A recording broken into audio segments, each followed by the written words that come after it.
بسم اللہ الرحمن الرحیم۔ السلام علیکم دوستو، دنیا بھر کی ون لائن خبروں میں آج آپ سنیں گے، لیکن اس سے پہلے اگر ہو سکے تو سبسکرائب اور لائک ضرور کر لیں، شکریہ۔ امریکی ریاست کیلیفورنیا میں پچھلے ایک ہفتے سے لگی آگ کے بعد صدر نے آخر کار اسے قومی سانحہ قرار دے دیا ہے۔ صدر ٹرمپ کے اس اعلان کے بعد ریاست میں لگی آگ پر قابو پانے کے لیے وفاقی امداد کی فراہمی ممکن ہو سکے گی۔ کہا جا رہا ہے کہ 14 اگست سے کیلیفورنیا کے جنگلات میں سینکڑوں مقامات پر لگی آگ جس پر تاحال قابو نہیں پایا جا سکا ہے۔ مقامی حکام کے مطابق آگ اب مرکزی اور شمالی کیلیفورنیا کی جانب بڑھ رہی ہے اور اس پر فوری قابو پانے کی ضرورت ہے۔ اس کی وجہ سے 6 افراد جاں بحق اور 43 عام شہری زخمی ہوئے ہیں۔ اس کی وجہ سے 500 سے زائد مکانات تباہ ہو چکے ہیں اور 1,80,000 کے قریب لوگوں کو اپنا گھر بار چھوڑنے پر مجبور ہونا پڑا ہے۔ ایران نے کہا ہے کہ اس یوکرائنی مسافر بردار طیارے کے بلیک باکس کا کچھ ڈیٹا ڈی کوڈ کر لیا گیا ہے جو ایرانی اہلکار نے غلط فہمی میں مار گرایا تھا۔ اس واقعہ کے نتیجے میں جہاز میں سوار تمام 176 مسافر اور عملے کے ارکان مارے گئے تھے۔ جاپان میں شدید گرمی اور لو لگنے سے مزید 17 افراد جاں بحق ہو چکے ہیں، جس کے بعد مرنے والوں کی مجموعی تعداد 148 تک جا پہنچی ہے۔ حکام کا کہنا ہے کہ لو کی وجہ سے جاں بحق ہونے والے 80% افراد کی عمریں 70 سال سے زیادہ ہیں۔ چائنا کے دارالحکومت بیجنگ میں پچھلے 13 روز سے کوئی کورونا کا کیس سامنے نہیں آیا ہے، جس کے بعد صحت کے حکام نے بیجنگ کے رہائشیوں کے لیے ماسک پہننے کی پابندی سے آزاد کر دیا ہے۔ ماسک پہننے کی پابندی اٹھانے کے ساتھ ساتھ کورونا کا پھیلاؤ روکنے سے متعلق آئی دیگر پابندیوں میں بھی نرمی کی جا رہی ہے۔ دوستو، یہ دوسرا موقع ہے کہ بیجنگ کے محکمہ صحت نے دارالحکومت میں فیس ماسک کی پابندی میں نرمی کا اعلان کیا ہے۔ کچھ لوگوں کا کہنا تھا کہ ماسک پہننے سے وہ خود کو محفوظ تصور کرتے ہیں، جبکہ کئی افراد نے یہ بھی کہا کہ وہ معاشرتی دباؤ کی وجہ سے اب بھی ماسک پہن رہے ہیں۔ عالمی ادارہ صحت نے دنیا بھر میں بچوں میں کورونا کے مریض بڑھنے کے بعد 12 سال سے زیادہ عمر کے بچوں کو ماسک پہننے کی ہدایت کر دی ہے۔ عالمی ادارہ صحت کا کہنا ہے کہ اس بارے میں ابھی کم معلومات ہیں کہ بچوں میں یہ کورونا کیسے منتقل ہو رہا ہے، تاہم یہ شواہد موجود ہیں کہ کم عمر بچوں سے یہ دوسروں میں اسی طرح منتقل ہوتا ہے جیسے بالغوں سے منتقل ہوتا ہے۔ عالمی ادارے صحت کا کہنا ہے کہ 5 سال سے کم عمر کے بچوں کو ماسک پہننے کی ضرورت نہیں ہے۔ امریکہ کے صدر ٹرمپ نے امریکہ روس ایٹمی مذاکرات معاہدہ کو یقینی بنانے کے لیے جاری بات چیت میں چائنا کو شامل کرنے کا مطالبہ واپس لے لیا ہے۔ دوستو، کہا جا رہا ہے کہ روس کے ساتھ امریکہ سیاسی معاہدہ کرنا چاہتا ہے اور پھر چائنا پر بات چیت اور ایک معاہدے میں شامل ہونے کا دباؤ ڈالے گا۔ فلسطینی لیڈر یاسر عرفات کی بیوہ سوہا عرفات نے متحدہ عرب امارات سے فلسطینی علاقوں میں امن معاہدے کے خلاف احتجاجی مظاہروں پر معذرت کر لی ہے۔ فلسطینیوں نے گزشتہ چند روز کے دوران میں اپنے علاقوں میں احتجاجی مظاہرے کیے ہیں اور متحدہ عرب امارات کے قومی پرچم کو بھی نذر آتش کیا ہے۔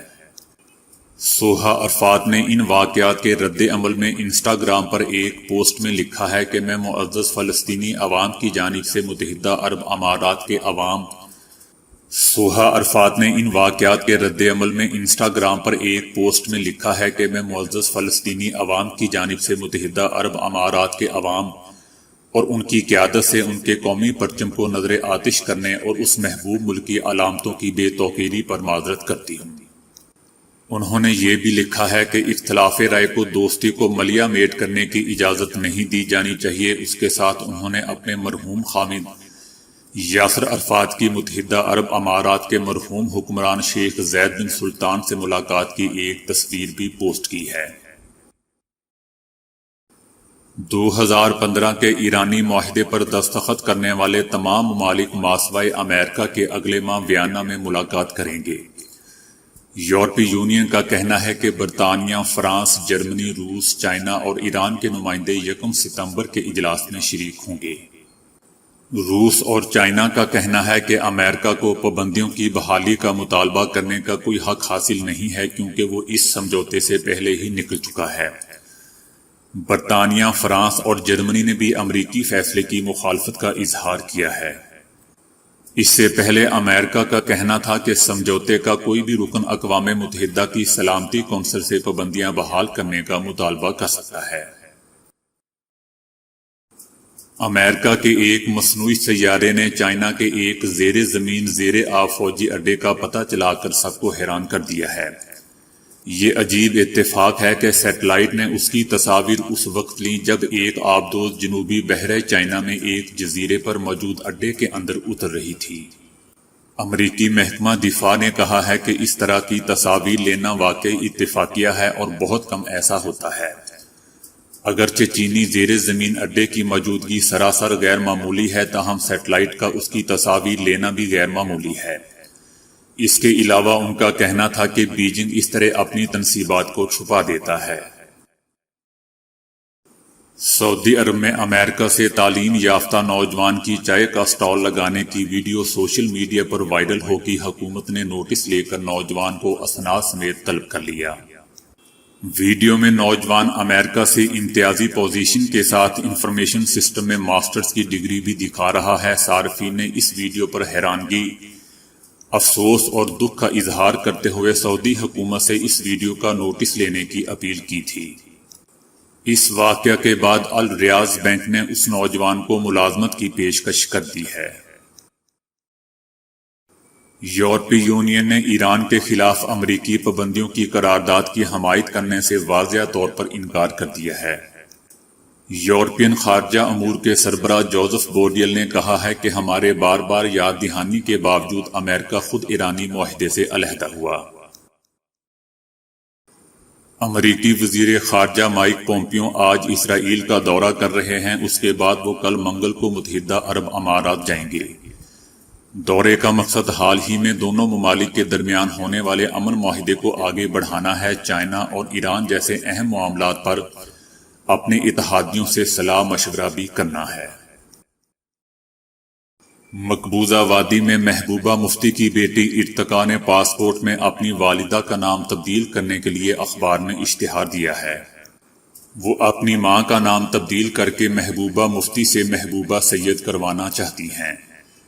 دوستو، محبوبہ مفتی کی 1984 میں جوید اقبال شاہ سے شادی ہوئی تھی لیکن 3 سال بعد ہی ان میں علیحدگی ہو گئی تھی۔ محبوبہ مفتی کی 2 بیٹیاں التجا اور ارتقا اقبال ہیں۔ وزیر اعلیٰ سندھ نے سندھ میں مدارس تعلیمی اداروں کے طور پر رجسٹر کرنے کا فیصلہ کرتے ہوئے کہا ہے کہ اب مدارس محکمہ تعلیم رجسٹر کرے گا۔ سندھ میں 8195 مدارس اور امام بار گاہیں ہیں۔ ماضی میں اوقاف مختلف قوانین کے تحت رجسٹر کرتی تھی۔ پاکستان میں مدارس کا مفت تعلیم دینے میں اہم کردار ہے۔ حکومتی ارکان کی جانب سے سابق وزیر اعظم نواز شریف کی بیماری کو مبینہ مشکوک قرار دیے جانے کے حوالے سے ایک نیا طبی پنڈورا باکس کھول دیا گیا ہے، جس میں نواز شریف کے مشیر نے EDTA نامی کیمیکل کی زیادہ مقدار کو نواز شریف کے خون میں پلیٹلیٹس کی کمی کی وجہ قرار دے کر ان لیبارٹریوں میں سوالیہ نشان لگا دیا ہے جہاں سے میاں نواز شریف کے سروسز ہاسپٹل لاہور میں علاج کے دوران ٹیسٹ کیے جاتے تھے، جبکہ یہی طبی ٹیسٹ ایک نجی ہاسپٹل کی لیب میں بھی بھیجے جاتے تھے۔ جب نواز شریف کے پلیٹلیٹس کی کمی کے پیش نظر ان کو نیب کی حراست سے سروسز ہاسپٹل منتقل کیا گیا۔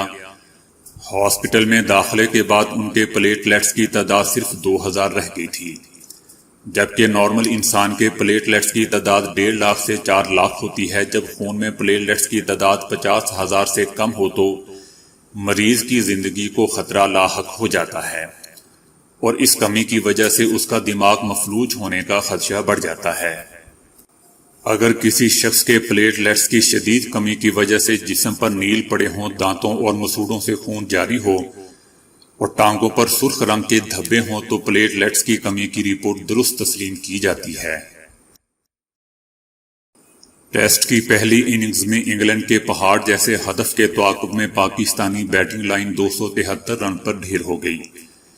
انگلینڈ کے خلاف ٹیسٹ سیریز کے تیسرے اور آخری میچ کے تیسرے دن کا کھیل جاری ہے، جس میں پہلی اننگز میں انگلینڈ نے پاکستان کو 583 رن کا مشکل ترین ہدف دے رکھا ہے۔ اسے عبور کرنے کے لیے پاکستان کی بیٹنگ لائن ہدف کے آدھے سے کم سکور پر ہی ڈھیر ہو گئی۔ دوستو، یاد رہے کہ 3 ٹیسٹ میچوں کی اس سیریز میں انگلینڈ کو پاکستان کے خلاف 1-0 کی برتری پہلے ہی حاصل ہے۔ معروف ٹیکنالوجی کمپنی سامسنگ نے پاکستان میں پہلے موبائل فون اسمبلنگ پلانٹ لگانے میں دلچسپی کا اظہار کیا ہے۔ اسمارٹ فون کی پاکستان میں تیاری کے سلسلے میں ڈیوائس کی شناخت، رجسٹریشن، بلاکنگ سسٹم اور موبائل پالیسی واضح کر لی گئی ہے۔ سامسنگ کے اعلیٰ حکام نے حکومتی پالیسی اور اقدامات کو سراہتے ہوئے پاکستان میں اپنے اسمارٹ فون اسمبلنگ پلانٹ کے قیام کے عمل کو تیز تر کرنے کا عندیہ بھی دیا ہے۔ دوستو، اس سے پہلے ہواوے، نوکیا اور سامسنگ کے اعلیٰ حکام نے 30 جنوری کو FBR، PTA اور انجینئرنگ ڈیولپمنٹ بورڈ کے ساتھ ملاقات کے دوران پاکستان میں اپنے پلانٹس لگانے کی خواہش ظاہر کی تھی۔ اس سے پاکستان میں اب موبائل فون کی تیاری سے قیمتیں گرنے کا امکان ہے۔ انڈیا کے سینئر وکیل پرشانت بھوشن نے توہین عدالت کیس میں سپریم کورٹ سے غیر مشروط معافی مانگنے سے انکار کر دیا ہے۔ جمعرات کو عدالت نے انہیں توہین عدالت کا مرتکب قرار دیتے ہوئے 24 تاریخ تک مہلت دی تھی کہ وہ اپنے باغیانہ بیانات پر نظر ثانی کریں اور عدالت سے غیر مشروط معافی مانگیں۔ آج انہوں نے عدالت میں داخل کیے جانے والے اپنے جواب میں کہا ہے کہ ان کے بیانات اچھی نیت سے دیے گئے تھے اور اگر وہ معافی مانگتے ہیں تو یہ ان کے ضمیر اور اس ادارے کی توہین ہوگی۔ دوستو، بھوشن نے جون کے شروع میں چیف جسٹس پر تبصرہ کیا تھا اور کئی دوسرے ججز کو بھی تنقید کا نشانہ بنایا تھا، جس پر سوشل میڈیا پر شدید رد عمل سامنے آیا تھا۔ انڈیا نے روزانہ 10 لاکھ ٹیسٹ کا اپنا ہدف حاصل کر لیا ہے۔ انڈیا کی مغربی ریاست مہاراشٹر ملک کی سب سے زیادہ متاثرہ ریاست ہے، جہاں 6 لاکھ سے زیادہ مریض سامنے آئے ہیں اور تقریباً 22,000 افراد جاں بحق ہو چکے ہیں، جبکہ ہائی کورٹ نے کہا ہے کہ کورونا مریض کے معاملے میں تبلیغی جماعت کو قربانی کا بکرا بنایا گیا ہے۔ ہائی کورٹ کی اورنگ آباد بینچ نے تبلیغی جماعت کے 34 اراکین کے خلاف مقدمات خارج کر دیے ہیں۔ ان میں 28 افراد کا تعلق بیرون ممالک سے ہے۔ جسٹس TV نالاوڈے اور جسٹس MG سیولیکر کی بینچ نے کہا ہے کہ سیاسی حکومت اس طرح کی وبا یا قدرتی آفات میں قربانی کا بکرا چاہتی ہے، اور حالات یہ ظاہر کرتے ہیں کہ ان بیرونی ممالک کے لوگوں کو قربانی کا بکرا بنانے کے لیے منتخب کیا گیا ہے۔ انہوں نے مزید کہا کہ حالیہ معاملے کا مواد ظاہر کرتا ہے کہ مذہبی سرگرمی کے خلاف پروپیگنڈا بے جواز تھا۔ بینچ نے کہا کہ دہلی کے تبلیغی مرکز حضرت نظام الدین اولیاء میں جو بیرون ممالک سے لوگ آئے تھے، ان کے خلاف پرنٹ اور الیکٹرانک میڈیا میں بہت زیادہ پروپیگنڈا کیا گیا تاکہ یہ دکھایا جا سکے کہ ان غیر ملکیوں نے ہی انڈیا میں کورونا کی وبا کو پھیلایا ہے۔ بینچ کا مزید کہنا تھا کہ یہ وقت ہے کہ جن لوگوں نے بیرون ممالک کے لوگوں کے خلاف جو کیا ہے اس پر پچھتائیں اور ایسے اقدامات کریں جس سے انہیں جو نقصان پہنچا ہے اس کی تلافی ہو سکے۔ تو دوستو، آج کے لیے اتنا ہی۔ ویڈیو کو لائک اور شیئر کرنے کا بہت بہت شکریہ۔